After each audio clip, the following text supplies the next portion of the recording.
The alarm on my console screamed before I even understood what my eyes were seeing, and my hands were already moving across the controls before my mind caught up with the danger.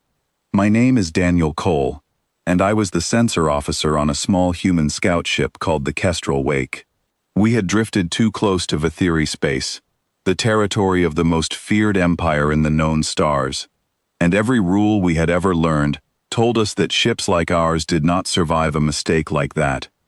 But the danger did not come from the Vetheri warships that surrounded us. It came from something else, something that made those same warships turn and run. I had never seen 6 heavy cruisers break formation at once. These were not small ships. Each one could destroy a city without slowing down. Yet within seconds, all 6 scattered in different directions, their engines burning far past safe limits, as if something invisible had reached into their bridges and pulled the fear straight out of their bones. My comms officer, a calm woman named Laura Whitfield, turned to me with wide eyes. "They are not calling for help," she said. "They are broadcasting a warning. Every channel, every frequency, all 6 ships are saying the same thing." "What are they warning about?" I asked, though part of me already feared the answer. Before she could speak, the space in front of us changed. There was no flash of light, no engine trail, no warning on our scanners. One moment, the darkness ahead of us was empty. The next moment, something was there, as if it had simply chosen to stop hiding.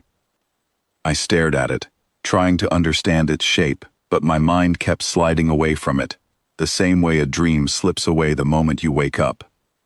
It was not large in an aggressive way. It did not look like a machine built to destroy. Yet every part of my body understood, before my brain did, that this was something far beyond anything humans or Vetheri had ever built. Our engineer, a young man named Oliver Grant, looked at his instruments and shook his head slowly. "I am reading 3 different shapes for the same object," he said. "Sensors keep changing their answer, as if they cannot agree on what they are looking at." The Vetheri fleet did not wait to figure it out. Their largest cruiser fired first, a defensive shot meant to scare away an unknown threat, but the shot never reached its target. The stranger vessel was simply not there anymore. In the next instant, without any visible movement, it appeared beside the very ship that fired at it, silent, calm, unbothered. The Vetheri commander's voice came through on an open channel, shaking in a way that no recording had ever captured from their kind before. "It does not need weapons," the voice said. "It only needs to be near us." I felt my throat tighten. Whatever this thing was, it had not fired a single shot, yet it had already broken the confidence of an empire that had never known fear. Laura's hands trembled over her console as she tried to keep our own ship silent, cutting every unnecessary system, hoping the enemy fleet's panic would keep their attention away from us.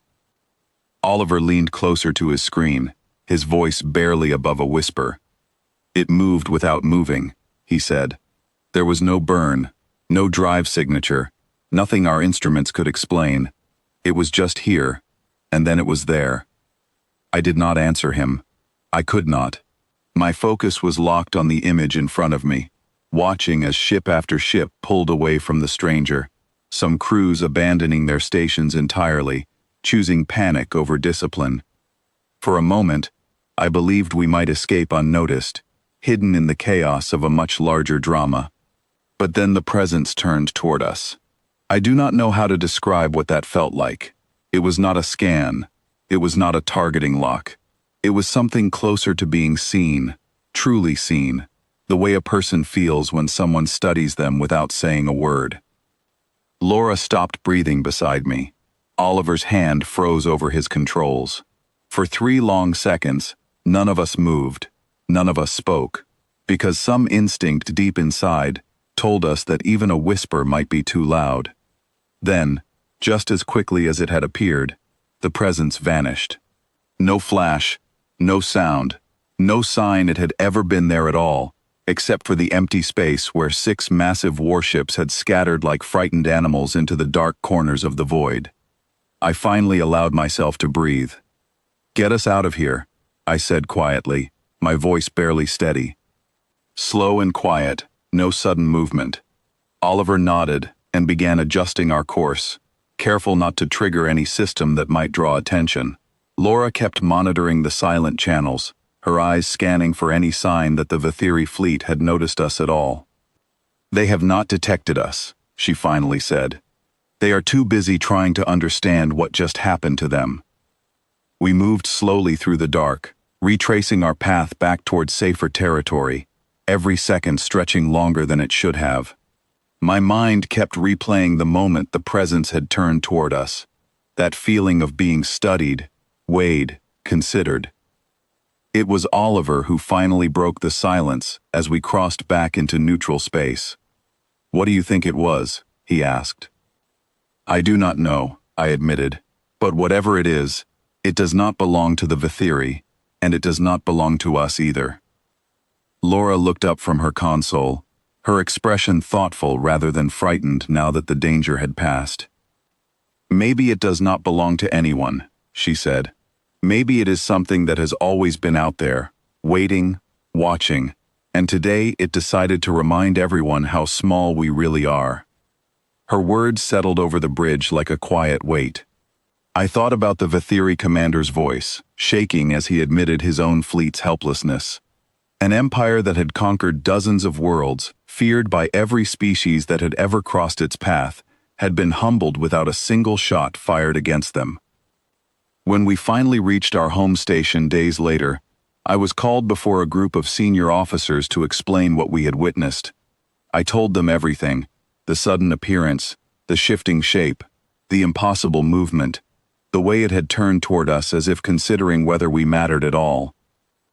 They listened carefully, though I could see the disbelief behind their eyes, the same disbelief I had felt when I first saw it myself. One officer, an older woman named Grace Bennett, asked the question that had been sitting heavy in my chest since that day. "Do you believe it is a threat to us?" she asked.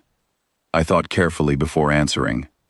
"I do not think it sees us as important enough to be a threat," I said. "But I do not think it is finished deciding what we are yet." The room fell quiet after that.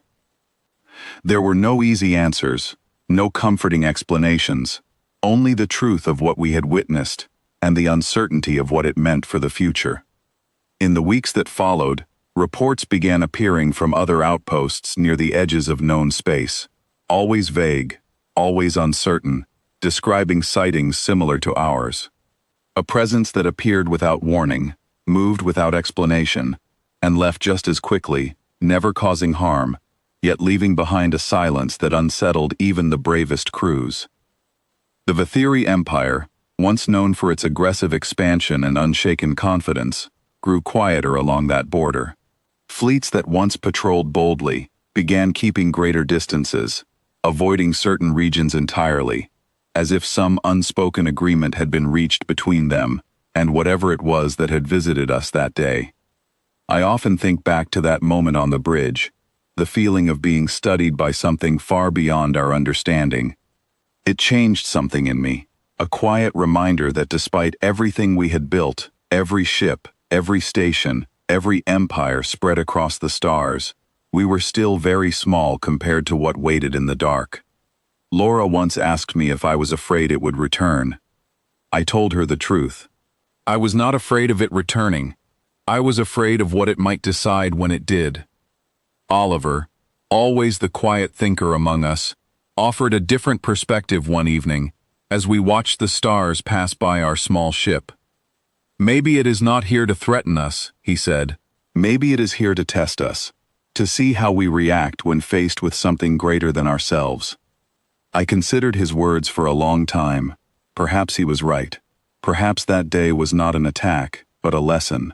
A reminder to every species, watching that power alone does not guarantee safety, and confidence does not always protect against fear. The Kestrel Wake continued its quiet missions after that, drifting through the void, always watchful, always careful. None of us ever spoke openly about what we had seen. Not out of fear of punishment, but because some experiences are too large for ordinary words to fully capture. Yet even now, Whenever I close my eyes and think back to that day, I can still feel it. That sense of being observed by something ancient and calm, something that did not need to raise a weapon to remind an entire empire of its place in the universe. And somewhere out there, beyond the edges of every chart we have ever drawn, I believe it is still watching, still deciding, still waiting to see what we will become.